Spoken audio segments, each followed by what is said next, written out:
conectados. Hoy es nuestra nueva encuentro mensual de inmunodeficiencias primarias, o si quieren llamarlos errores innatos del sistema inmune. Tenemos el gusto de presentar a una muy querida alergóloga e inmunóloga pediatra, la doctora Manuela Olaya Hernández. Ella es alergóloga e inmunóloga de la Fundación Valle de Lili. Es también docente de la Universidad ICESI y ella hace, digamos que parte del grupo de inmunodeficiencias primarias de Valle de Lili, eh, de los nodos que conformamos hace un buen tiempo. Nos va a contar hoy un caso clínico y una revisión después del caso clínico. El caso clínico es de un lactante o de lactante que no mejora en UCI pediátrica. A ver qué más puedo pensar. Entonces, creo que todos estamos enfrentados todo el tiempo a este tipo de situaciones. Y bueno, bienvenida Manuela. ¿Estás lista ya para comenzar? Te escuchamos. Bueno, primero que todo, gracias Marta por la invitación, gracias a los que están porque pues es una hora difícil, pero sacamos el tiempo para aprender todos, no solo ustedes, sino yo también preparando la charla. Como lo dijo Marta, voy a hablarles de un caso que nos hace llamar la atención de cómo pueden ir progresando las cosas y cómo si no estamos pensando que existen las diferentes enfermedades de errores innatos del sistema inmune, pues podemos pecar en exceso o en deceso de un diagnóstico a un paciente. No me corre. Listo. Entonces es un chiquito que ingresa a urgencias por el primer mes de vida, tenía 3 semanas larguitas de vida, ingresa a urgencias por un eczema generalizado asociado a una proctocolitis que tenía unas deposiciones líquidas con moco y con sangre, y por el eczema, la clínica, en lactancia materna exclusiva, pues se pensó que podría ser más algo por alergia alimentaria. Sin embargo, por la edad le tomaron un coprocultivo, el cual fue negativo, coproscópico, que evidentemente sí había sangre, leucocitos y un hemograma completamente normal. Entonces ellos deciden sí dejarlo con la impresión diagnóstica de una alergia no IgE mediada a proteínas de leche de vaca, y le dan manejo con puramino. No inician con extensamente hidrolizada, sino que avanzan a elemental como lo dicen los protocolos, y es valorado por gastroenterología pediátrica, que concuerda con esto, y después de 2 días de hospitalización le dan egreso y va a su casa. Este niño tenía el único antecedente relevante, que era que tenía un RCIU, pero con un peso adecuado para la edad gestacional, y tenía todos los antecedentes familiares y personales negativos. No había consanguinidad, no había autoinmunidad en la familia, no había antecedentes de cáncer, no había ningún tipo de enfermedad previa. Era un padre sano de 40 años y una madre de 35 años sana, con un niño de 5 años completamente sano. Le dan egreso, va a su casa, al parecer está muy bien, y reconsulta a los 2 meses por una diarrea con sangre que llevó a una deshidratación severa, que por desequilibrio hidroelectrolítico severo tuvo que ingresar a la UCI pediátrica, y allí le hacen todos los estudios infecciosos, son negativos, pero encuentran un hemograma ahora con una hemoglobina de 7, pero con unos neutros linfos en rangos normales para la edad, monocitos normales, eosinófilos y plaquetas normales. Se inicia manejo simplemente sin antibiótico terapia. Aquí me quedó mal, no tenía neutropenia, simplemente la anemia. Y la manejan simplemente con manejo expectante. Le descartan infección del sistema nervioso central, los cultivos son negativos, lo dejan más como un cuadro viral, y le dejan, como pensaban que era una exacerbación de su alergia alimentaria, como si fuera una enterocolitis secundaria a una alergia a proteína de leche de vaca, porque la mamá refería que toda esta diarrea había coincidido con que el hermanito le había dado leche entera al niño, e igualmente en la UCI pediátrica por error le habían dado también un tetero de leche entera. Entonces la mamá hacía la relación muy concordante con que fuera una diarrea una enterocolitis por UPLB. En este ingreso ya los infectólogos y los intensivistas se pusieron en la tarea de investigar qué más podría estar sucediendo allí, pensando en una inmunodeficiencia combinada severa, dado por lo que tenía de la diarrea tan chiquito y que hubiera hecho ese desorden hidroelectrolítico, pero si ustedes ven, estaban en rangos normales para la edad. A los 2 meses y medio, después de más o menos 2 semanas de egreso, reingresa el niño con fiebre de 5 días, o sea que egresó, empieza fiebre en su casa, pero la madre no lo trae con el susto de que fuera a ser nuevamente hospitalizado, no encuentran foco, ingresa a la UCI pediátrica porque era difícil de manejo su fiebre, estaba muy decaído y infectología pediátrica le palpa un hígado y un vaso, lo cual les llama la atención y encuentran que tiene también un eczema, pero que este es más marcado con un rash descamativo en nivel frontal, por lo cual empiezan a investigar si podría ser una histiocitosis. Igualmente le toman nuevamente hemograma, en la cual, si ustedes ven, tienen ya una neutropenia, 1260 neutrófilos, linfos normales, monocitos normales, una hemoglobina de 7 y unas plaquetas de 68.000. Aquí interrogan si tiene infecciones prenatales, entonces le toman un torch, le toman VIH, citomegalovirus, Epstein-Barr, toxo, rubiola, todos. Pero el paciente persiste con fiebre y más o menos llegamos a cumplir los 3 meses, persiste en UCI pediátrica, ya no hace fiebre persistente, hace ocasionalmente picos febriles, pero continúa con una diarrea intermitente líquida con pintas de sangre y moco con cultivos repetidamente negativos. Inicia con una desnutrición proteínocalórica, también necesita soporte, se le puso TPN, antibiótico de amplio espectro, pero los cultivos y hemocultivos seguían siendo negativos. Persiste con anemia, persiste con neutropenia y persiste con trombocitopenia. Nuevamente piensan en inmunodeficiencias, toman un complemento y toman unas inmunoglobulinas que en términos generales estaban normales. Si había una elevación de la IgE total para su edad, sin embargo recuerden que tenía un eczema desde el nacimiento. Acá, infecto como persiste con la hepatoesplenomegalia, consideran que tenemos que ampliar los diagnósticos y le toman unas triglicéridos, una ferritina y una LDH. Viendo que tenía esa LDH y una ferritina elevada, pensaron más que fuera un cuadro de histiocytosis y por la LDH tan elevada, entonces empiezan a buscar histiocytosis como tal de células de Langerhans. Para eso se lleva aspirado de médula ósea. Mientras tanto nos sale un citomegalovirus, una IgG negativa, una IgM positiva, por lo cual se le pide una carga viral de citomegalovirus. No cumplía criterios de hemofagocítico, como vamos a ver, ya no tenía fiebre, pero tenía bicitopenia o pancitopenia casi, tenía hepatoesplenomegalia, pero tenía ferritina elevada, triglicéridos elevados, pero no cumplía 5 de 8 criterios, entonces ahí entra mucho del dilema, y tenía una carga viral de citomegalovirus de 9.355 copias por mililitro, que estaba elevada, y finalmente, como se estaba pensando en una histiocitosis de células de Langerhans, se lleva aspirado a médula ósea, donde donde lo único que evidencian es unos hemofagocitos. Con esto lo primero que hacen es llamar a inmunología, porque pues afortunadamente en la clínica tenemos el servicio, entonces nos piden interconsulta.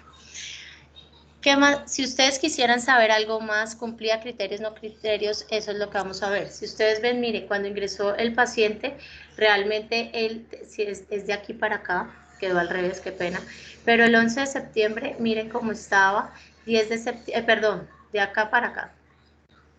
Y miren cómo va bajando, perdón, aquí en este punto, en el 10 de septiembre, que ya estaba un poco en descenso, empieza se empieza el tratamiento, pero miren que mantuvo unas ferritinas elevadas de 12.000, bajaban y se conservaron no mayores de 2.000 durante mucho tiempo. Si ustedes ven los triglicéridos, solo tuvo 1 o 2 tomas elevadas y el resto estuvieron en niveles entre términos generales de consideración normales. Y si ustedes ven acá, esto dice en aumento, pero realmente el consumo, acá lo vamos viendo, va siendo progresivo y después de que se inicia el tratamiento empieza a mejorar. Con este niño le tomamos perforinas y citotoxicidad NK. El problema es que fue normal, pero fue tomado 24 horas después de inicio de dexametasona y las percorinas fueron normales, afortunadamente. El estudio, entonces en ese momento se solicita estudio genético para poder determinar cuál es su etiología. Este paciente sale a los 4 meses, ustedes saben que el estudio genético tarda más o menos 3 meses en poderse tener un resultado adecuado. Si es paneles, como los hacemos en el país, puede ser de 20 días a 45 días, en todo caso es un término muy amplio. Este niño se perdió, vuelve a los 5 meses y realmente no vuelve a consulta de inmunología, sino que la madre, yo le había dado el teléfono y él estaba en seguimiento en otro sitio de Cali y le decían que es que la doctora Olaya es muy exagerada. Cuando le llega el resultado, encontramos que sí tenía una variante de una mutación en el gen SIAP, o una variante que era claramente patogénica.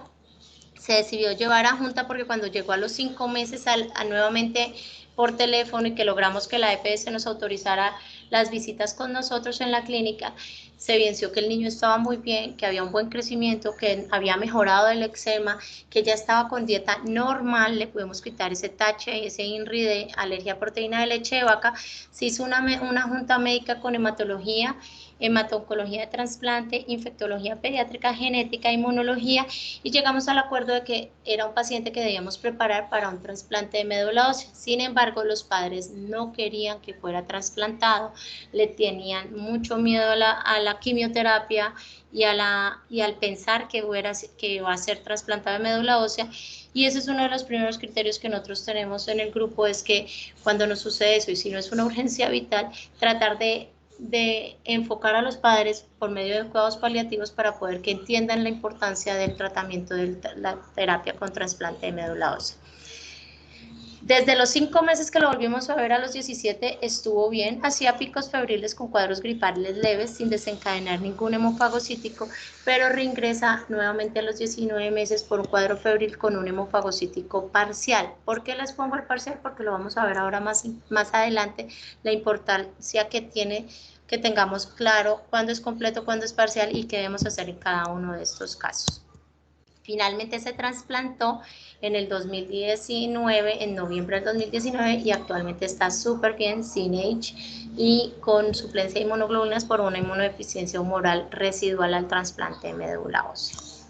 Entonces, para hablar ya de que ya les conté que cómo era la clínica, ya les dije más o menos que el diagnóstico claro era de un síndrome hemofagocítico. Vamos a hablar del síndrome hemofagocítico, que creo que tanto los infectólogos, los pediatras, no tengamos inmunólogo, debemos estar muy preparados. Y ahorita ha sido un boom con el COVID. Realmente no les voy a hablar de COVID y hemofagocítico, pero sí es una patología que tenemos que tener muy clara y sospecharla tempranamente, porque cada día se habla que puede ser un espectro dentro de la misma enfermedad del shock séptico. Entonces, uno podría estar ahí vinculando muchas cosas y tiene muchos matices este síndrome. Y como síndrome no es una enfermedad como tal, sino que tenemos que tener signos, síntomas, y puede abarcar muchas enfermedades dentro de la misma.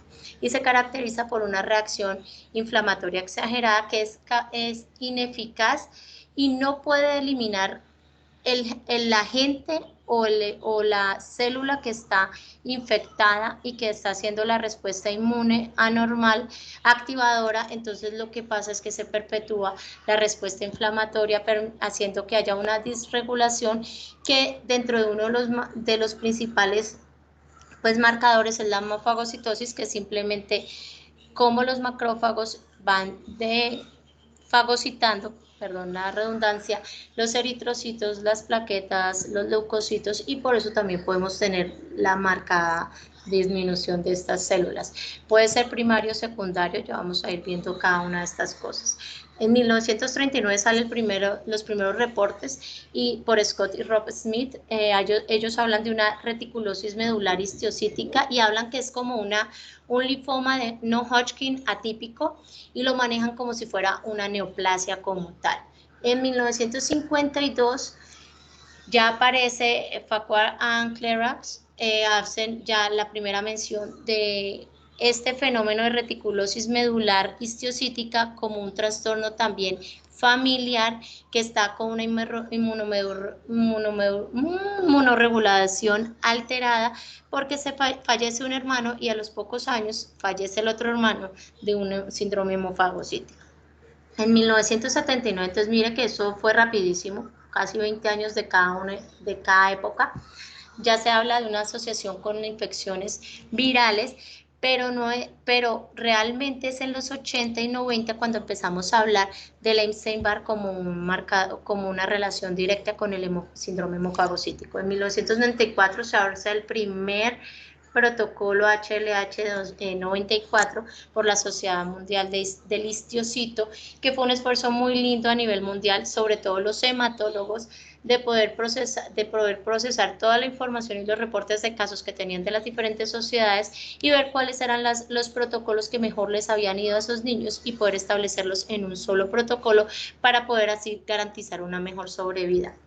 En el 2004 vuelve y ese protocolo es revisado y sale el nuevo protocolo HLH 2004, que sin lugar a duda cambió la sobrevida de los pacientes, ingresan nuevos medicamentos de quimioterapia a su manejo, otras alternativas de tratamiento también dados por el nuevo conocimiento frente a la fisiopatología del síndrome hemofagocítico. Y allí este es el que todavía completamos y seguimos teniendo como referente en el tratamiento.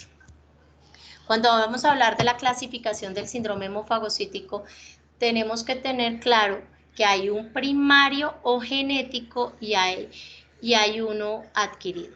Cuando hablamos del primario genético vamos a tener dos características diferentes que son, una es el familiar, y cuando hablamos de síndrome hemofagocítico familiar estamos hablando de las mutaciones claras que van con la producción de granzimas y perforinas. Y entonces ahí tenemos el tipo 1, el que es desconocido, el tipo 2 que es por perforinas, el tipo 3 que es mutaciones en un 3CD, el tipo 4 que es mutación en ZX11 y muchas de ellas que no son conocidas. Y cuando hablamos de genéticos primarios tenemos un grupo también de inmunodeficiencias primarias que están relacionadas directamente con el síndrome hemofagocítico, como son el Griscelli, el síndrome de Griscelli, el Chiga-Higashi, los linfoproliferativos ligados al X, y desde el año pasado ya se vinculó a este genético la susceptibilidad específica a Einstein, las mutaciones específicas con susceptibilidad a Epstein-Barr.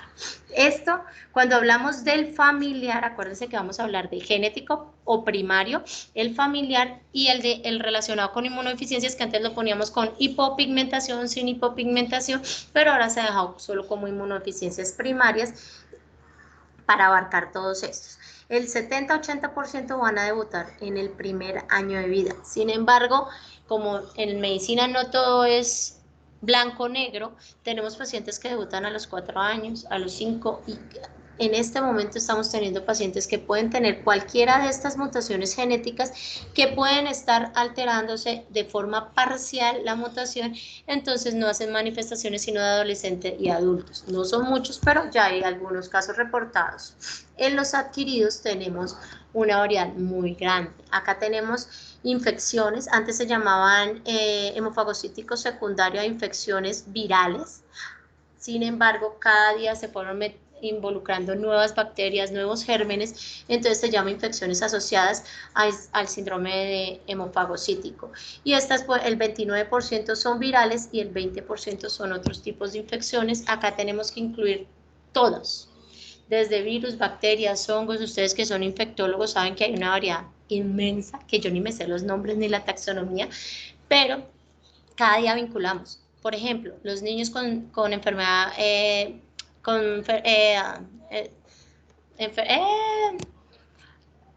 se me fue, psicosis, tienen infecciones por salmonela y pueden hacer hemofagocítico. Entonces hay que saberlos reconocer en otras entidades, así no se eleve la ferritina por las transfusiones. Dentro de los endógenos vamos a ver que tenemos inmunodeficiencias primarias como tal, que en su debut pueden desarrollar un hemofagocítico sin tener relación con genética que va directamente al hemofagocítico.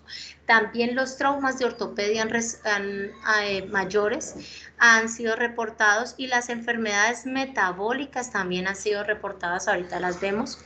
Se habla que la malignidad en el 27%, puede estar en el 27%, es más en adultos, pero en adolescentes con leucemias y linfomas también lo podemos ver. Y el problema acá es que puede ser el debut un síndrome hemofagocítico y si no se hace un adecuado acercamiento del paciente, podemos estar dejando a un lado el tratamiento de la malignidad y con la quimioterapia del hemofagocítico encubrir un poco esto. Se habla que las principales son la leucemia, luego los linfomas y de tercero están las... Ay, pues yo estoy bloqueada. Están algunas mielodisplasias. En el síndrome hemofagocítico desencadenado por enfermedades reumatológicas se ha llamado más masivamente un síndrome de activación macrofágica que está entre el 7 y 13% y está más asociado y se ha descrito permanentemente por artritis reumatoidea juvenil idiopática, por lupus infantil y también por dermatomiositis. Sin embargo, cualquier enfermedad reumatológica no lo puede desencadenar y vamos a ver más adelante que ellos son un grupo diferente a todos estos porque ellos utilizan unos tratamientos más restringidos y unos criterios un poco más restringidos, como vamos a ver más adelante. Cuando vamos a hablar de epidemiología, realmente el síndrome hemofagocítico, cuando uno hace la búsqueda, es muy difícil saber la estadística real, la prevalencia real en el mundo o la incidencia. Hay países como Suiza que hacen tamizaje neonatal para hemofagocítico. Sin embargo, si ustedes ven en menores de 18 años, la incidencia se habla que es de 1.07 sobre 100.000 habitantes, en Suiza es de 0.12 y en Japón, que es uno de los países que más reporta el síndrome hemofagocítico, es 0.34 sobre 100.000 habitantes, o sea que es una prevalencia, una incidencia muy baja, pero que tenemos que a pesar de que es tan baja, tenemos que estar muy preparados para pensar en ella y estar sensibles a este diagnóstico cada vez más, porque entre más temprano se diagnostique, mejor sobrevida nos da a estos pacientes. Este es un estudio, como decía mi residente que hizo la tesis de hemofagocítico en la clínica, viejito. Yo le decía que es viejito. Entonces ella decía que menos de 2000, entonces yo le dije, no, yo estoy re vieja. Pero este estudio recoge 219 niños en todo Asia, se hace desde 1979 hasta 1995, entonces si ustedes cogen los años fue cuando se describió por primera vez ya la relación con virus y cuando se hace el protocolo de 1994 por la Sociedad de Histocitos. Recoger 219 niños es realmente una cosa magnífica porque si ustedes ven la incidencia es muy baja en un solo centro.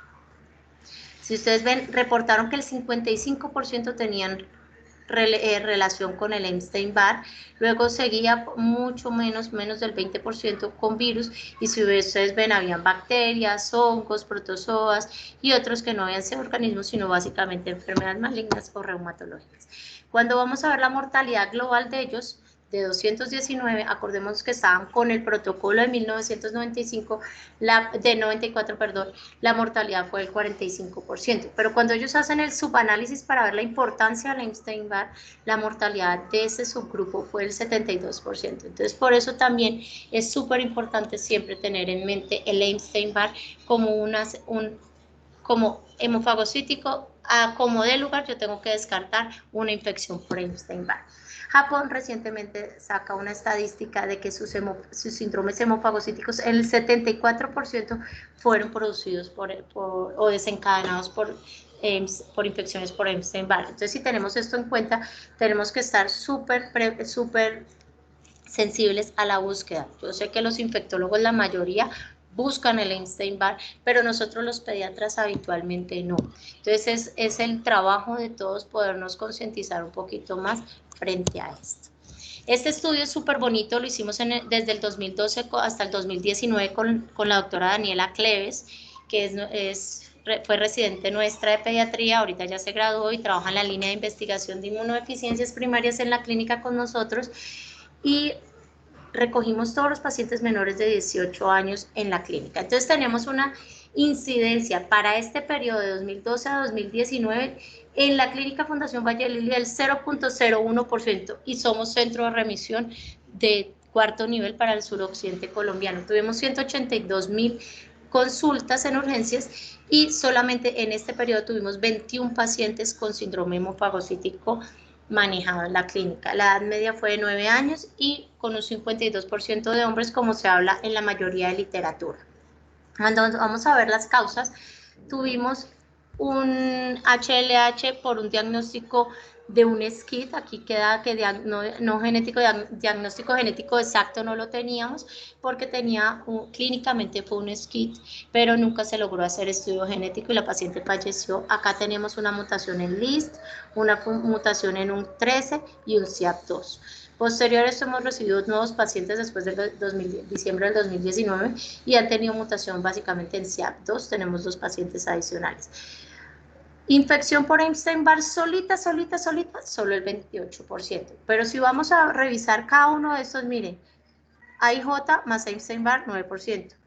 No pudimos encontrar desencadenantes en el 9%.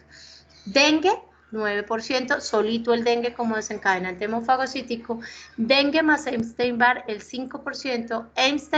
Epstein-Barr más citomegalovirus más artritis reumatoidea juvenil, el 5%. Pseudomonas, Klebsiella, un 5%, y por acá tuvimos una tuberculosis. Entonces, si ustedes ven, tuvimos bacterias, tuvimos virus, no solamente Epstein-Barr, tuvimos más y tuvimos mutaciones genéticas. Entonces, lo importante es que tengamos claridad que pueden ser muchas cosas. En dengue, piénsenlo mucho, pueden sobreponerse mucho los signos clínicos, pero uno debe hacer un seguimiento muy estricto de estos pacientes con dengue porque la sobrevida va a ser diferente y el tratamiento también. Cuando vamos a ver qué es la respuesta inmune normal versus la respuesta inmune anormal, entonces tenemos que una respuesta inmune normal está dada por un estímulo que lleva a la activación de las células citotóxicas CD8 o NK, que eso va a llevar a una maduración, polarización, acoplación, priming, función, degranulación y finalmente me va a llevar, como dicen por ahí, al asesinato de la célula objetivo, de la célula target. Si ustedes ven acá, salen las posibles mutaciones. Estas 3 son relacionadas sobre todo con inmunodeficiencia y con hipopigmentación, y estas acá, este sector, ya están dadas con las familiares como tal, o sea que el acople, la unión a la membrana y la producción de poros para pasar a la membrana, la destrucción por las perforinas. La normal, lo que les estaba diciendo, estaba por un estímulo, una activación, pero algo sucede en este caminar y va produciendo una respuesta inmune que puede ser adecuada, pero se magnifica porque no puede pasar a dañar a la célula target.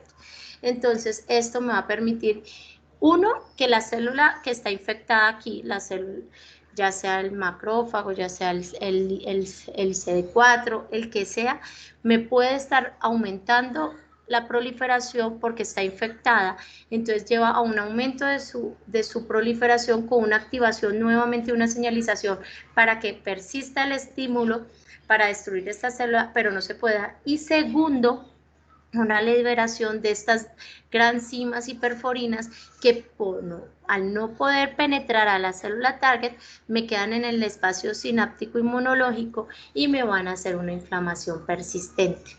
Entonces, si ustedes ven, podemos tener alteraciones en toda esta cadena para poder tener la producción de un síndrome hemofagocítico.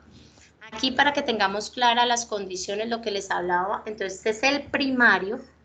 Y si ustedes ven en el primario tenemos perforinas, un C13D, el STX11, el STXBP2 y todos estos, si ustedes ven, son mediadores del gránulo, ya sea para que se adhieran a la membrana del citotóxico o el NK, para que rueden, para que formen los poros, para que pasen.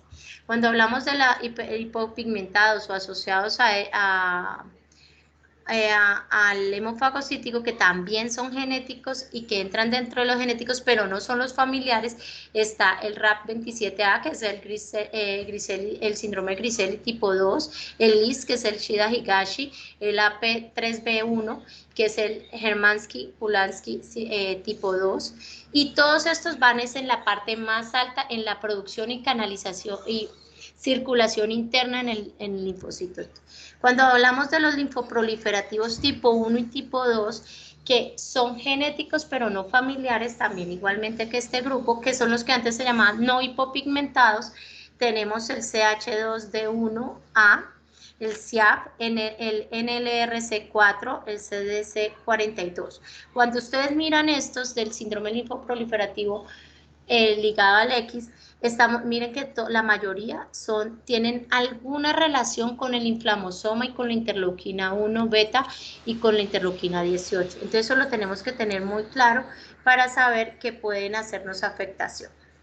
Y este fue el grupo que finalmente entró, que yo creo que estaban tardíos en meterlo, porque si estamos hablando que el hemofagocítico se relaciona a Epstein-Barr, pues porque no estaban las inmunodeficiencias primarias con susceptibilidad de Epstein-Barr.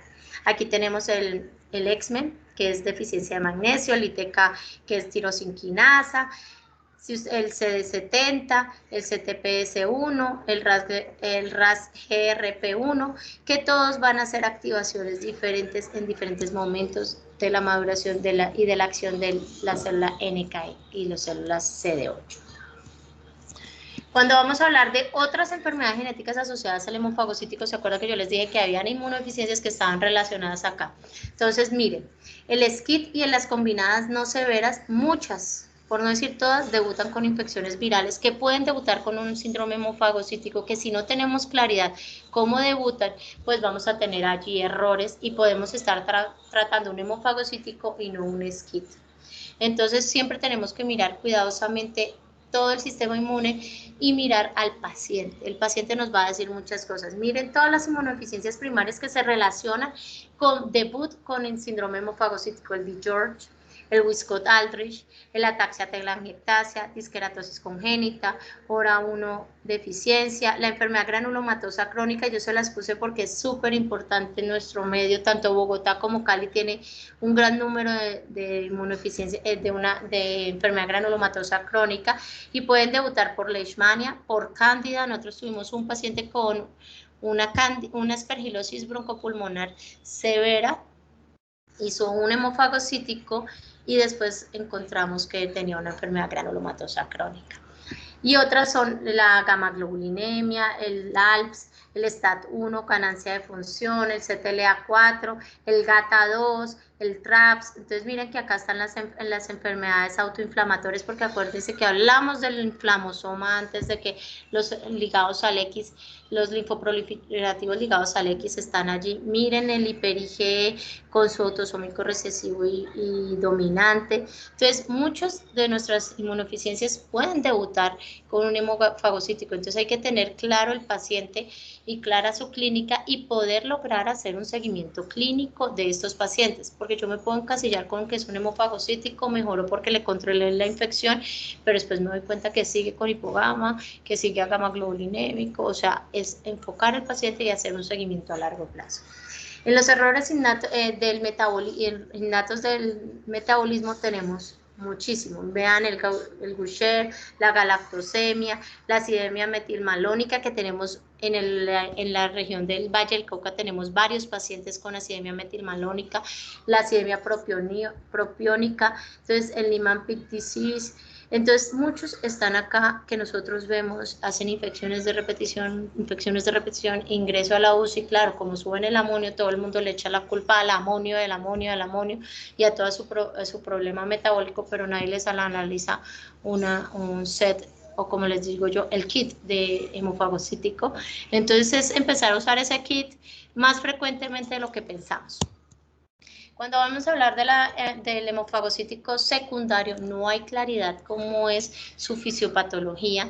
Se ha hablado que es muy similar al primario, que su concepto fisiopatológico de cuál es la alteración, en qué momento se altera todo, se piensa que puede ser más hacia la parte distal, a lo que es un MUN13D, o a a mutaciones en perforinas, y que como está relacionado con infecciones con Epstein-Barr, sobre todo, y con otras infecciones como citomegalovirus, adenovirus, ahora el coronavirus, COVID-19 y todo eso, puede estar dando una disregulación inmunológica por una proliferación desbordada de linfocitos B.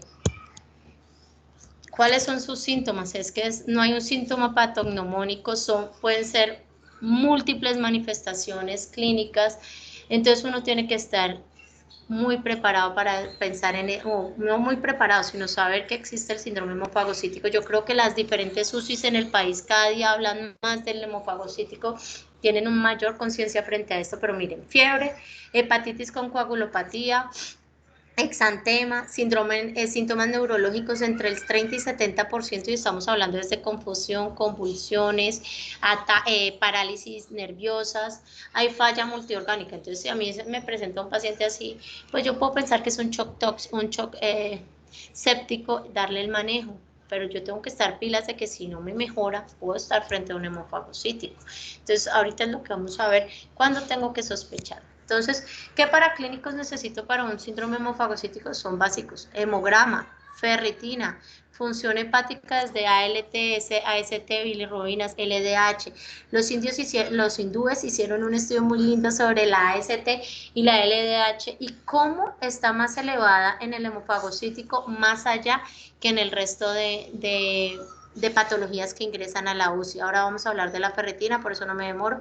Fibrinógena, triglicéridos. ¿Cuántos pedimos triglicéridos? Yo les digo, es que unos triglicéridos valen 45.000 pesos, imposible que no lo vayan a negar en la UCI, o sea, el kit es completico: hemograma, ferritina, función hepática, fibrinógeno, triglicéridos, y estos acá quedan en hold mientras uno mira estos. Citotoxicidad NK, que lo hacemos también con citometría de flujo para perforinas en Colombia, es muy complicado, solo lo hacemos en Medellín.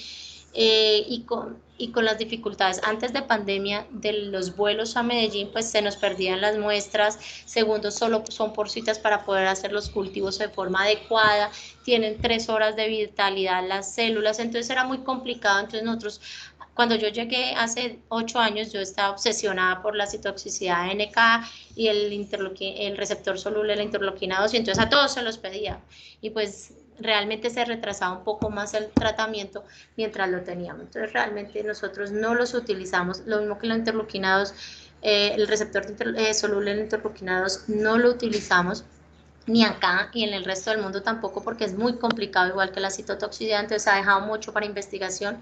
Aspirada de médula ósea en búsqueda de hemofagocitos se utiliza solamente si el paciente está estable y se puede. Recuerden que los hemofagocitos lo vamos a ver primordialmente en hígado y en vaso o en ganglios, pero como son pacientes que tienen coagulopatía, hacer esas biopsias es mucho más complicado. Esos órganos se hace aspirado de médula ósea en búsqueda de ellos, pero recuerden que entre más temprano cogemos el paciente, menos hemofagocitos vamos a tener en médula ósea a que si lo cogemos más tardíamente.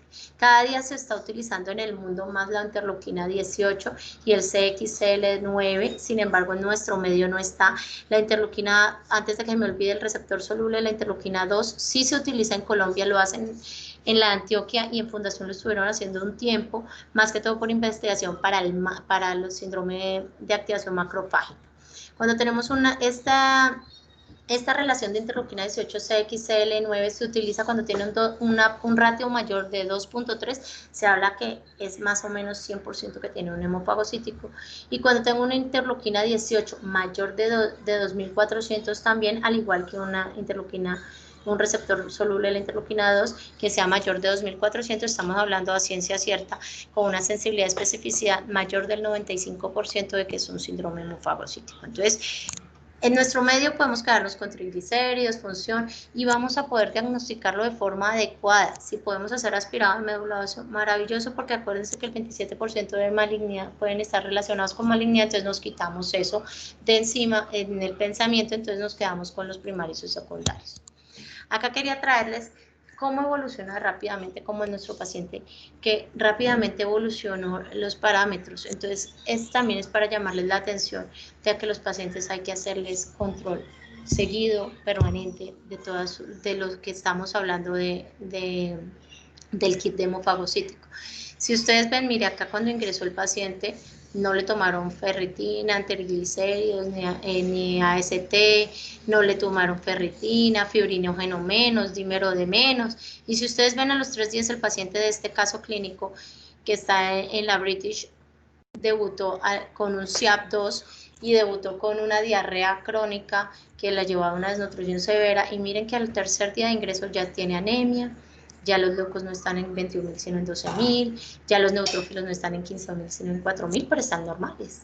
Y si ustedes ven las plaquetas, me bajaron de 500.000 a 90.000, acá ya hubo una elevación de transaminaje. Entonces, si ustedes ven, los cambios son, acá se los tomaron a los 3 días, pero muy probablemente el cambio empezó aquí a las 24 horas de ingresado. Entonces hay que tener mucha sensibilidad frente a esto. Cuando hablamos de ferritina y hemofagocítico, se ha escrito mucho. Y si ustedes ven, este es un estudio que hicieron en el hospital de Texas con niños, porque también se ha estudiado diferentes cortes en adultos. Y en niños, si ustedes ven, mire, el que más elevó la ferritina fue el hemofagocítico, seguido por causas desconocidas que no pudieron saber cuáles eran, después shock séptico y después trasplante de médula ósea. Muchos pacientes con trasplante de médula ósea pueden hacer hemofagocíticos a pesar de estar con inmunosupresión y a pesar de estar con quimioterapia. Entonces, si ustedes ven acá, se habla que este estudio mostró que el punto de corte en niños es más de 10.000 miligramos de cilitro con una sensibilidad del 90% y una especificidad del 96% en niños. En adultos se habla que es un poco más, entre 12.000 y 15.000 en los estudios que han hecho en Alemania y en Japón. Si ustedes ven, este corte nos permite decir que si un paciente nos llega a urgencias con fiebre de origen desconocido, en mal estado general, que pensamos que es un shock séptico, pero le tomamos nuestro kit de hemofagocítico porque no nos queda claridad y tiene una ferritina mayor de 10.000, yo me voy a que tiene un hemofagocítico mientras me llegan los otros resultados y aclaro el diagnóstico. Entonces, es poder diagnosticar a estos pacientes desde urgencias y no esperar a que lleguen a la UCI. Si ustedes ven, múltiples patologías, trasplante de órganos sólidos, infecciones, malignidades está aquí bajito, enfermedades renales, hemoglobinopatías. Entonces, por ejemplo, nosotros tenemos casos de niños con enfermedades, anemia de células drepanocíticas que debutan con hemofagocitosis y con síndrome hemofagocítico con ferritinas de 40.000, 50.000, 100.000. Pero sí, entonces, ¿qué pasó ahí? Es que muy probablemente en algún momento ya venía con su enfermedad. Entonces, hay que tenerlo muy claro que ese corte es súper bien estudiado para pacientes pediátricos. Acá les quería poner la comparativa. Si ustedes ven, diferenciar un primario y un secundario es muy difícil. Es tener la sensibilidad de que dijimos que el familiar es casi el 70-80% debuta en el primer año, entonces hay que tenerlo presente. Y miren que la mayoría en ambos grupos vamos a tener fiebre, vamos a tener hepatomegalia, alteración función hepática, sistema nervioso central, citopenias, hemofagocitos, aumento de ferritina, pero miren el aumento de ferritina y se acuerdan de mi paciente que sí debutó con unos 12.000 de ferritina, pero posteriormente se quedó en 2.000, 4.000, entonces uno dice, no, va mejorando, y es que puede que esa ferritina en los primarios no sea tan elevada y tan persistente como puede ser en el secundario, y la citotoxicidad sí está disminuida en el 100%, mientras que en el secundario solo el 30% vamos a tener una disminución. Esto es importante si nosotros pudiéramos medir al momento del diagnóstico la citotoxicidad, y como dice el protocolo de 2004 de HLH, de la sociedad de del histiocito, que a todo paciente se le debe tomar al diagnóstico y a las 8 semanas. Este es el estudio nuevamente de pediatría nuestro de la fundación. Recuerde que son 21 pacientes y el 70% tuvieron fiebre y fueron de 17 días, 6 a 30 días de duración. Hepatosplenomegalia tuvieron el 60%, visitopenia el 60%, hiperferritinemia el 80%, pero miren los valores desde 889, que uno diría es casi normal porque es mayor de 500, hasta 10.200, o sea, el rango es muy amplio. Triglicéridos o hipofibrinogenemia, mire, el 76%, hemofagocitos solo pudimos detectar en el 57%, pero también dado que los muy pequeños tratábamos de no hacerlo, sin embargo, se hacían. La citotoxicidad, lo que les decía, nosotros hacemos muy poquitos pacientes, y la evidencia siempre se descartó malignidad, y el estudio genético solo logramos hacerlo a 3 pacientes de los 21 que tuvimos, a pesar de que uno debería hacerle a casi todos los pacientes. Cuando hablamos de criterios diagnósticos tenemos los criterios del 2004 de la Sociedad del Histiocito, que todos no lo sabemos muy bien, que es un diagnóstico molecular consistente con hemofagocítico que muestra estas mutaciones, ya confirmado, no necesito más.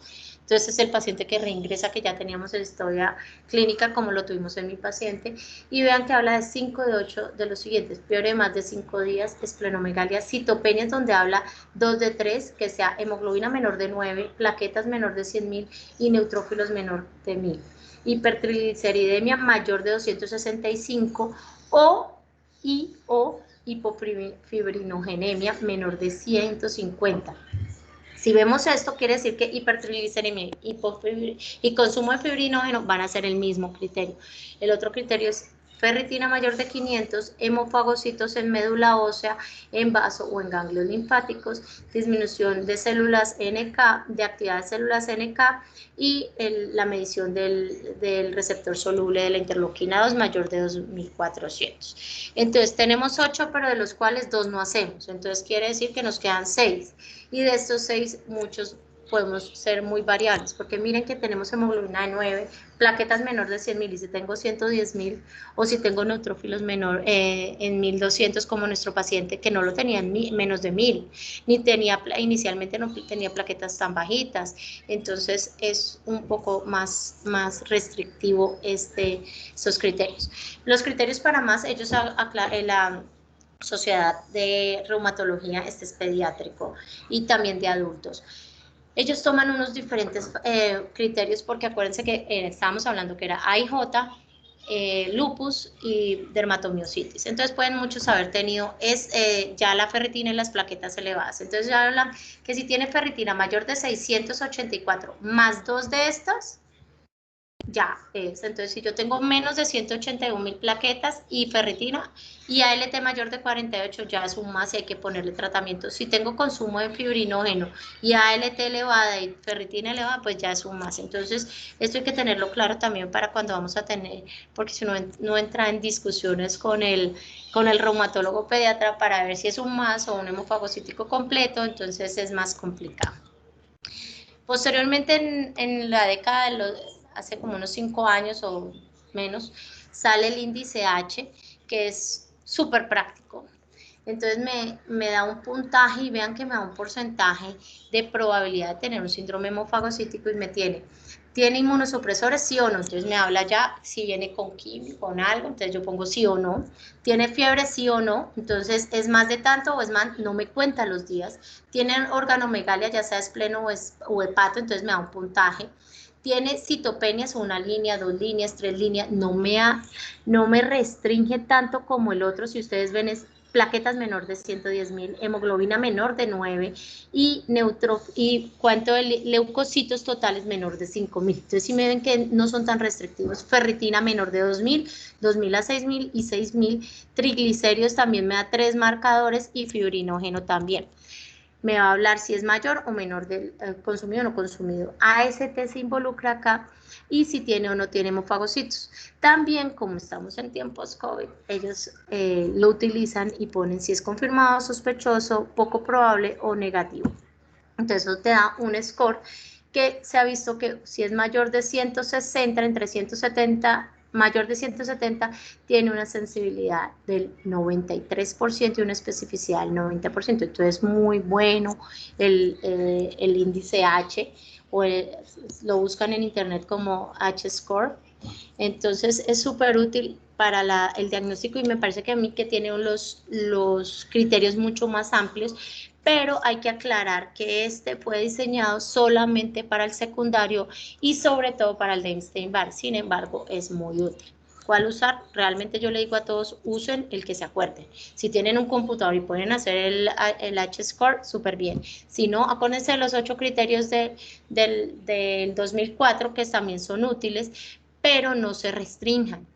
Si el paciente tiene 10, pero antes tenía 12, algo pasó. Si tiene plaquetas de 120.000 y antes tenía 150.000, algo pasó. Entonces no es restringirse a unos criterios, sino ampliar ese rango para poderlo hacer más útil.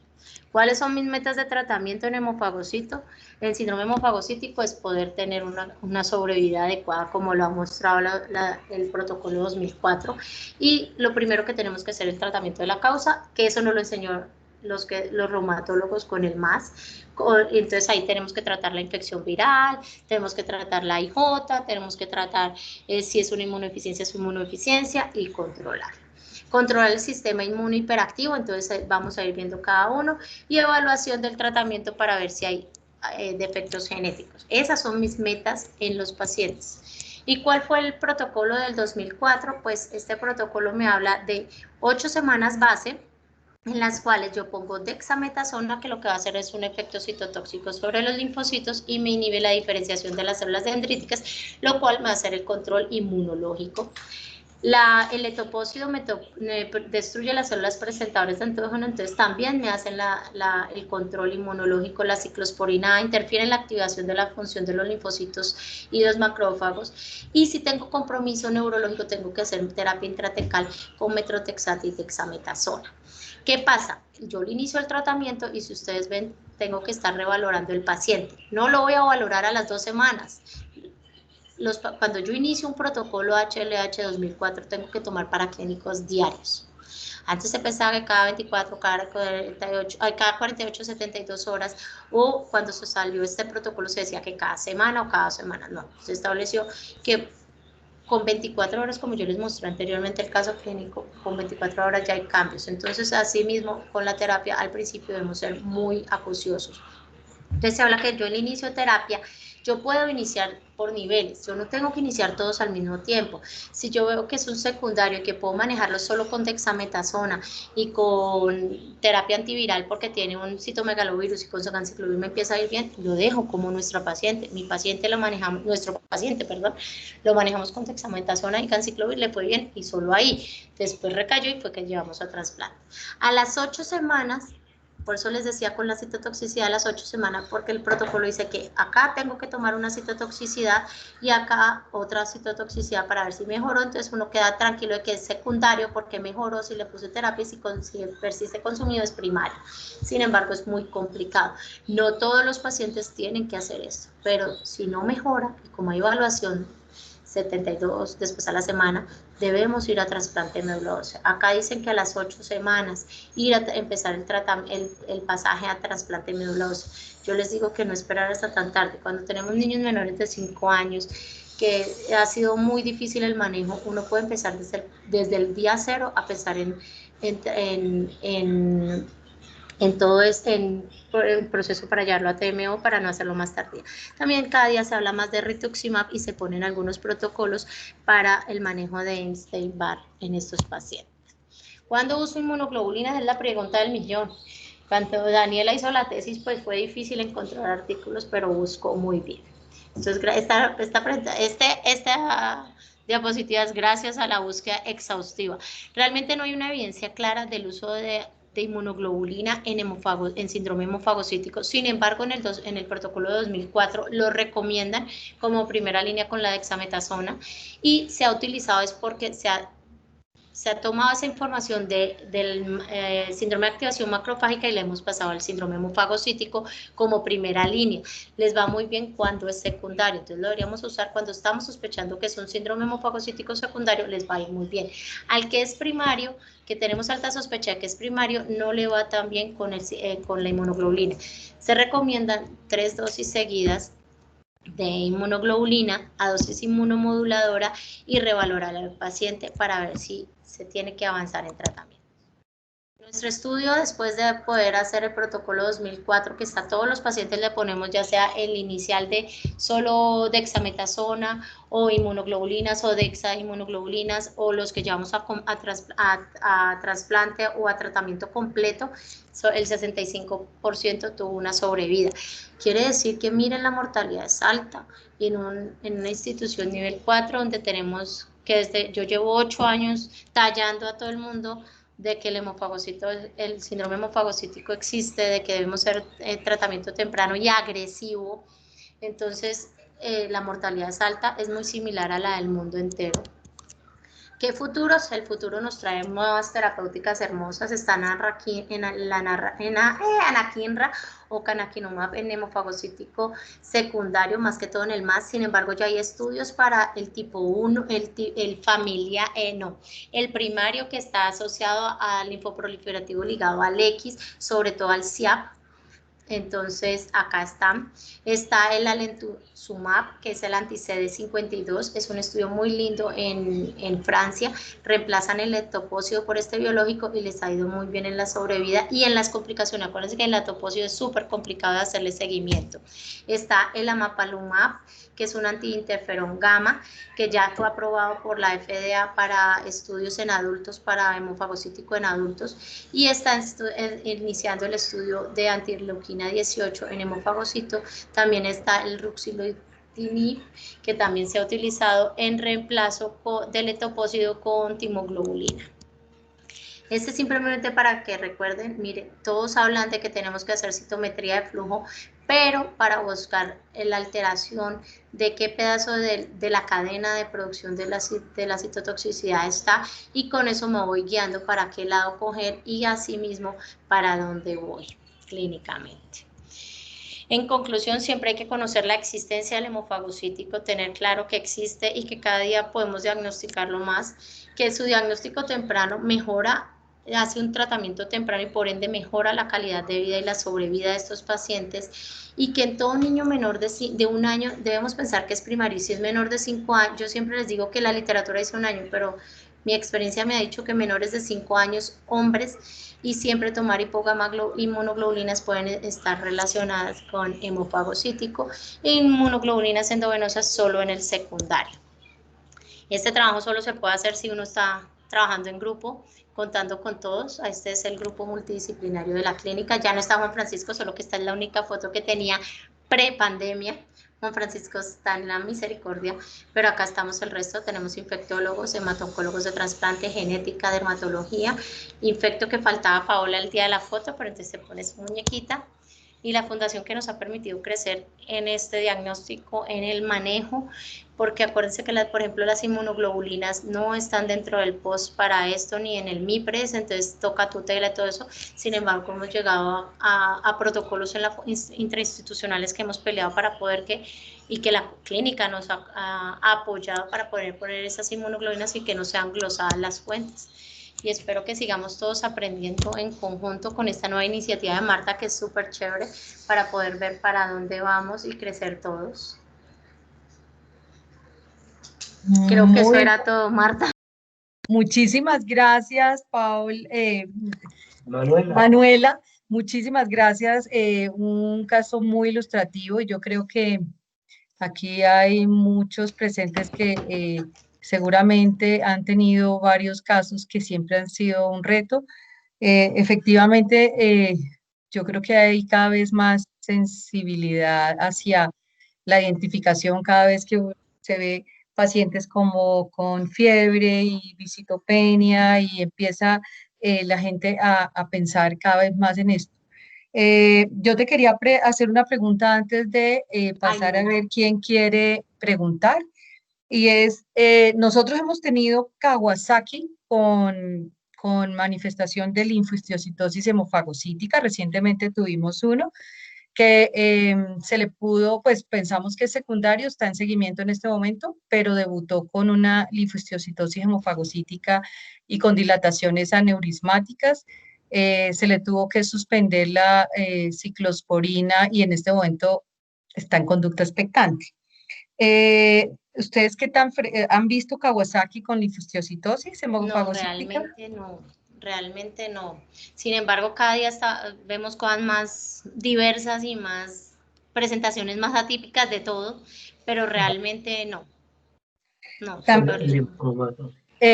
También recientemente tuvimos un bebé que tenía, pues hizo casi completo, un neonato con hemocromatosis congénita, que debutó con muchas manifestaciones, casi que cumplí los 5. Yo creería que llegó a cumplirlo. Ya el niño se le hizo un trasplante, pero de hígado, y está bien. Sin embargo, mucho de su debut fue con visitopenia, con, bueno, la ferritina se esperaba alta por la hemocromatosis, pero tenía fibrinógeno bajo, tenía triglicéridos altos, entonces bueno, las transaminasas estaban alteradas, pero había mucho que pensar. Y no Realmente, sé si ustedes han tenido. realmente en neonatos uno no lo pensaba mucho, pero cada día hay más artículos de hemofagocítico en neonatos. Es increíble cómo lo piensan más, solo que Sí. uno no está muy sensibilizado, sino que dice, ah, es la sepsis normal del neonato. Y cuando cogieron esos pocos casos que tenían en neonatos, por ejemplo, en el hospital de Texas, encontraron que más o menos el 80% eran primarios. Entonces, quiere decir que La están otra es la fiebre en detectando el muy neonato, temprano. no se describe. Sí. Ajá. Yo quería Y ver si hay lo que yo alguien te que digo es tiene. que lo otro es que si uno se encasilla con los criterios, se queda varado en muchas cosas, porque ahí sí, como dice por ahí mi jefe en alergología, las guías son buenas, pero te restringen. Entonces uno tiene que ir más allá de las guías. Por más de que son guías muy buenas, son expertos a nivel mundial y el protocolo 2004 es hermoso, hizo un trabajo lindísimo. Desde el del 94 hasta el del 2004 son hermosos esos protocolos, cómo lo hicieron y cómo hacen la descripción y todo. Son muy restrictivos. Entonces, hay muchos, y a los hematólogos, me perdonan si hay hematólogos, no, los educan muy restrictivos, tienen los 5 de 8 o no hay. Sí. Entonces yo les digo, pues que 5, bueno, tiene 4, pero entonces tomémosle mañana o en 5 minutos otro a ver si cumple.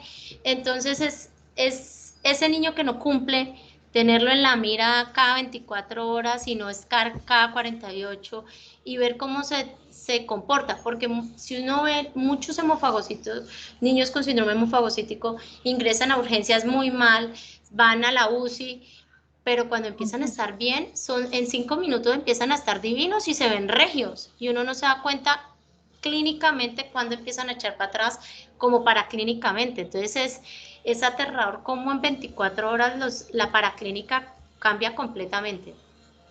De acuerdo, Con COVID. de acuerdo. Y con COVID han visto, nosotros hemos tenido algunos con activación, como activación macrofágica, que no han cumplido completamente y hemos tenido un par, Nosotros no también, más. y por ahí andaban el Rubén, que es el intensivista nuestro, que los que me han comentado le hemos aplicado el score H, y realmente cuando uno lo aplica le dice 10% de probabilidad, entonces uno dice, ah, bueno, entonces vamos bien, no está tan mal el paciente. Entonces, para eso hemos utilizado el score realmente, pero no cumplen como tal. Si uno cogiera los criterios del 2004, no cumplen los criterios. Entonces hemos hecho mano del H-score que en esos paramétricos tiene lo del COVID, entonces le da a uno un score un poquito más alto, pero tampoco hemos alcanzado la sensibilidad que ellos piden del 80%. Perfecto, yo quería saber si hay alguien que quiera participar, preguntar o si tiene alguna experiencia adicional. Nosotros no hemos hecho el estudio juicioso de buscar cuántos casos hemos tenido, pero estoy segura que se acercarán a los 20 o más, porque hemos tenido a lo largo del tiempo, algunos con dengue, con Epstein-Barr, eh, uno fue desencadenado por dengue que sí está trasplantada y está divinamente, pero los demás han sido como muy secundarios, pero siempre hay que tenerlos en mente. Felicitaciones. Te habla Carlos Olmos. Hola Carlos, ¿cómo vas? Lindo tu trabajo, muy instructivo. Se ve que trabajan multidisciplinario y son muy unidos. Buen trabajo de esa residente.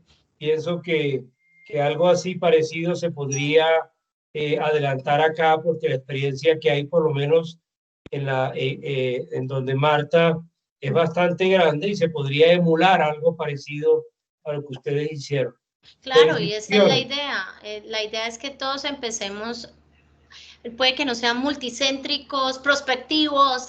Yo digo que si no describimos qué es lo que tenemos, pues ¿para qué vamos a ser prospectivos? Esperemos y veamos qué es lo que tenemos y cómo se comporta nuestra población.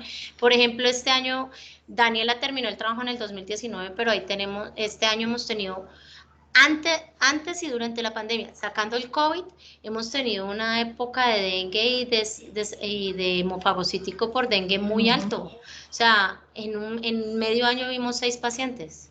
Wow. O sea que, aparte de que ya están más sensibilizados todo el equipo de trabajo de urgencias y de UCI, Cuidado que intensivo. eso es súper importante. Los intensistas cada día creen más en esto y cada día lo buscan acuciosamente. Entonces eso ha permitido que se diagnostiquen y que puede que no tengan, o que puede que no sea una inmunodeficiencia, pero el poder tratar de una forma adecuada al paciente, le dar una sobrevida como lo han mostrado los protocolos a nivel mundial. Entonces eso es muy bonito. Yo decía, el día que lleguemos cuando Daniela me mostraba el asiático que me decía que era viejito, decía, 219 pacientes, ¿quién coge 219 pacientes? O sea, eso es un montonón. Y por lo de escribir todo es súper bonito. Entonces yo creo que eso es lo que hay que hacer por institución, si se puede hacer conjunto, pues súper bonito, pero realmente es poder pensarlos para que a esos chicos les vaya muy bien. Los infectólogos están por ahí. Perfecto. ¿Alguien de los que quiere alzar la mano y preguntar o compartir un poquito la experiencia? Porque estoy segura que muchos han tenido, nosotros hemos tenido bastantes, pero veo si alguno quiere compartir. ¿Reumatológicos, pediátricos, has tenido alguno? Buenas noches, Ingrid ¿Sí? Aristizábal, hemato-oncóloga pediatra. Eso. Buenas. Hola, agradecer a la doctora Manuela por la conferencia, excelente. Yo he tenido cierta experiencia, yo llevo 3 años en la cardioinfantil como hemato-oncóloga y he tenido ya varios pacientes en conjunto con la doctora Álvarez. Han sido secundarios. Y me llama la atención, o sea, lo que sí se ve descrito es que en relación a la ferritina, el valor predictivo negativo tan importante en la ferritina, ¿sí? Y cómo, o sea, es del 90%. Una ferritina por debajo de 500 tiene un valor predictivo negativo muy alto. Y cómo aumenta la sensibilidad con el punto de corte. Entonces vemos que el protocolo HLH tiene el punto de corte de 500, pero la sensibilidad es muy bajita, es del 60%. Sí. Cuando sube el punto de corte arriba de 2000, de 5000, ya eso aumenta cerca del 80-90%. Entonces, eso sumado al compromiso hepático, vemos que como que en los pacientes que yo he tenido es un valor, se suman esos factores de riesgo y pronóstico en relación a la mortalidad. Sí, ahí yo no les puse las diapositivas de mortalidad, pero la mortalidad cuando tenemos ferritinas por encima de 10.000 es altísima, casi el 70-80%. Sin embargo, desde que está el protocolo 2004 y cuando hicieron la actualización en el 2011, pues no la actualización, sino el reporte de lo que había pasado en el mundo aplicando el 2004, hablan que con las nuevas terapéuticas y con la nueva detección temprana, esa mortalidad puede disminuir así tengamos ferritinas mayores de 10.000. Nosotros tuvimos un paciente que tuvo 100.000 de ferritina y no, afortunadamente, Dios gracias, bendito sea Dios, no falleció. Pero también porque las hematólogas, a pesar de que tenía unas transaminasas, una hepatopatía terrible, jugaron con el letopósito de ese niño y antes de que nos llegara el resultado del estudio genético, que si era un hemofagocítico familiar tipo 3, se trasplantó y llevábamos 5 semanas nada más de tratamiento. Pero realmente fue porque se llevó a trasplante tempranamente y con todo y que estaba ya con etopósito y con daño hepático, pues con alteración de la función hepática, pero sí la ferritina es un marcador de mortalidad súper alto.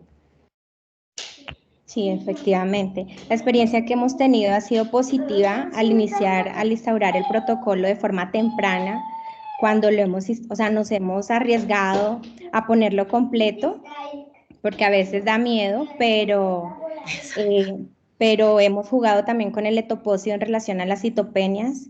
Cuando los neutrófilos están por debajo de 500, entonces hacemos ajuste de dosis o omitimos alguna dosis y luego lo cuadramos hasta completar el protocolo. Sí, tal cual. Pero yo creo que es Muchas quitarle, gracias. o sea, yo creo que al hemofagocítico, pues obvio, no es quitarle el miedo a que tengamos hemofagocíticos, sino quitarle el miedo a ponerle el tratamiento tempranamente. Yo creo que a todos nos da miedo ponerle quimioterapia. Yo no puedo formularla. O sea, entonces a mí me toca creo que sí es un hemofagocítico, favor poner quimioterapia.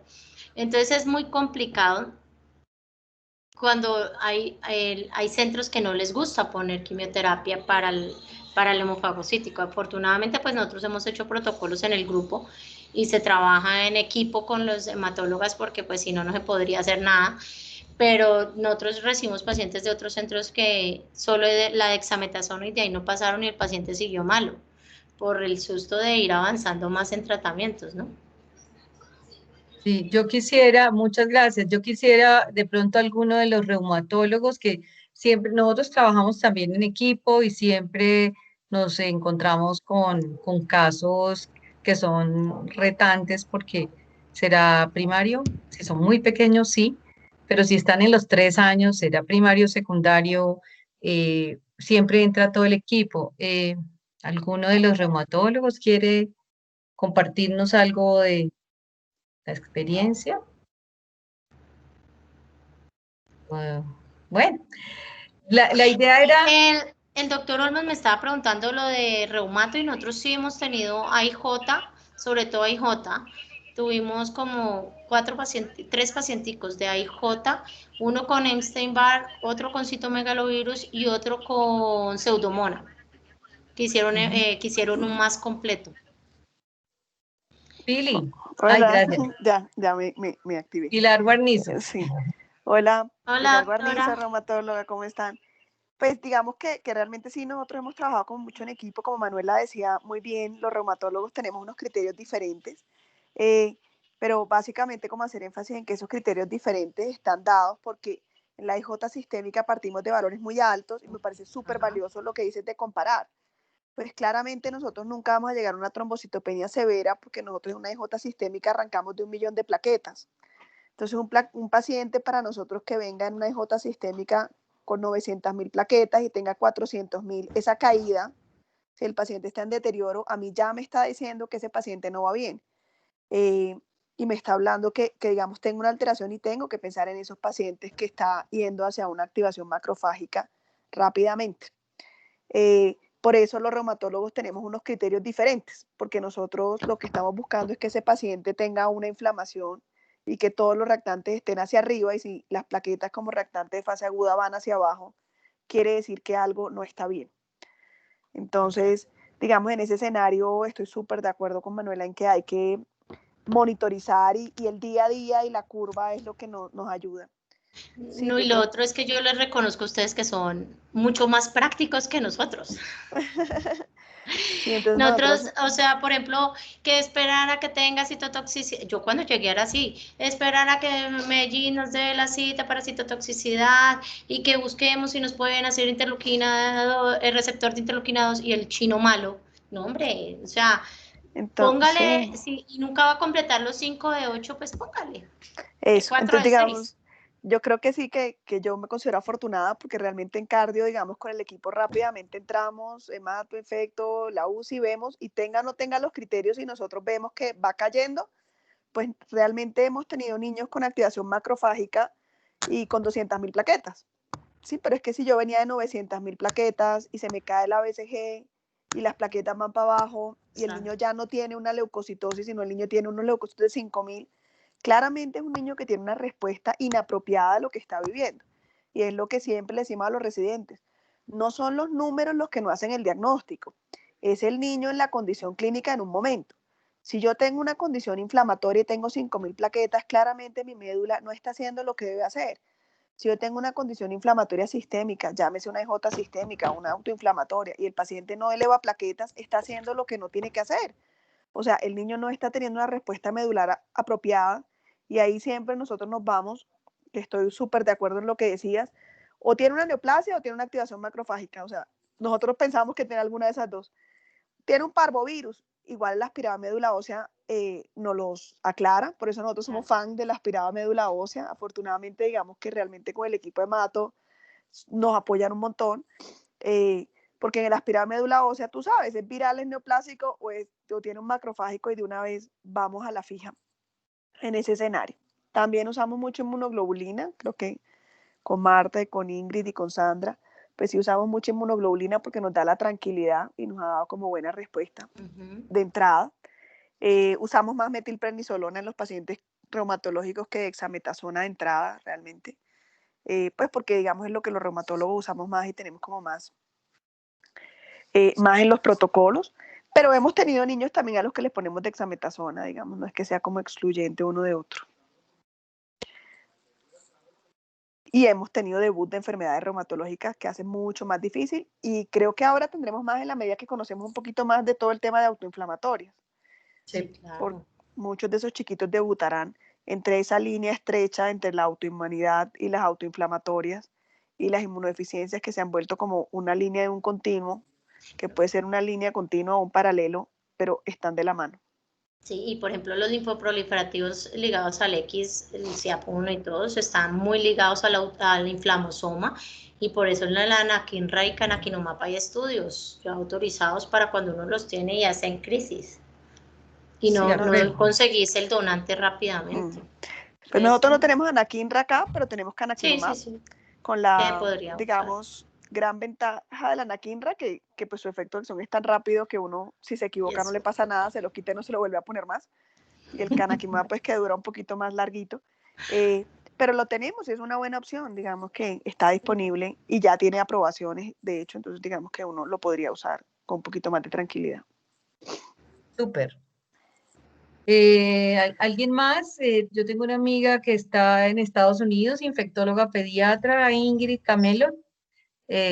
¿Tú has tenido experiencia en esto, Ingrid? ¿Quieres comentar? Nosotros para MIS se usa anakinra, es lo que más se usa. Nosotros hemos tenido pacientes con HIV, con síndrome hemofagocítico, y en esos pacientes lo que hay que hacer es darles antirretrovirales, que pues es distinto a lo que pues mucha gente hace. Tratamos de hacerle otras cosas a ese paciente, pero en verdad lo único que lo sacó fue darle los antirretrovirales. Con COVID también tuvimos varios pacientes y a todos se les dio anakinra. También se usa etoposide y esteroides, es lo que también se ha visto. Depende de la causa de la aparición del HLH, pero el manejo más que todo es en coordinación con reumatología, y si tienen MIS, pues se usa anakinra, y si no, esteroides y etoposide es lo que se usa. Y ese paciente con HIV que casi se muere, le dimos Biktarvy, y después de que le iniciamos el Biktarvy, salió al otro lado. ¿De qué es Biktarvy? Está preguntando Carlos. El Biktarvy es un medicamento para el HIV que es nuevo, creo que salió hace como, no sé, Martica, como unos 3 años tal vez salió el Biktarvy. Es Bictegravir. Sí, entonces es nuevo, y eso fue lo que nos funcionó. Y en Boston Children les dan anakinra a los que tienen MIS, y los otros, lo que pasa es que ellos sí tienen rápido, encuentran la interleuquina, los receptores de interleuquina 2, entonces pues les llega súper rápido, como en 3 o 4 días, entonces inician el manejo mucho más rápido. No, además el hecho de vos tener cómo estudiar citometría de flujo de SIAP o de interleuquina 18 o cualquiera de esos, pues te hace mucho más fácil el diagnóstico presuntivo para arrancar cuando son pequeños. Entonces, De acuerdo. Sí. Bueno, muchísimas gracias de verdad, Manuela, y a todos por compartir este encuentro. Acuérdense que es cada mes, el segundo lunes de cada mes a las 5 de la tarde. El próximo vamos a hacer intercalado, viene cardio, después tenemos pendiente Fundación Santa Fe de Bogotá con María Claudia Ortega, y los que quieran participar me pueden enviar, me pueden decir yo quiero presentar algún caso, no tiene que ser casos complicados, sino casos que enseñen mucho para todos, ¿vale? Entonces, muchísimas gracias, Manuela, muchísimas no, gracias Marta, con a mucho todos. gusto. Antes, gracias por la invitación. No, y es muy instructivo y muchas gracias de verdad y te esperamos que sigas acompañando. Manuelita. Gracias, Doc. Un abrazo. Lo mismo, saludos. Saludos. Bueno, Gracias. a todos, muchas gracias. Doctor Céspedes, ¿algún comentario? No, excelente presentación. Gracias por la invitación, Martica. Excelente. Muchas gracias, Manuela. Muy chévere la charla. Te agradezco mucho. Gracias. No, gracias. Bueno, gracias. Con gusto. Jaime, gracias. No, Martica, muy buena presentación, muy buena convocatoria y qué machera que estemos integrando tantas personas en torno a estos temas. Muy bien. Muchas gracias. Sí, la iniciativa es súper chévere. Los esperamos en un mes, ¿vale? Les mandaremos Chao. el link. Gracias.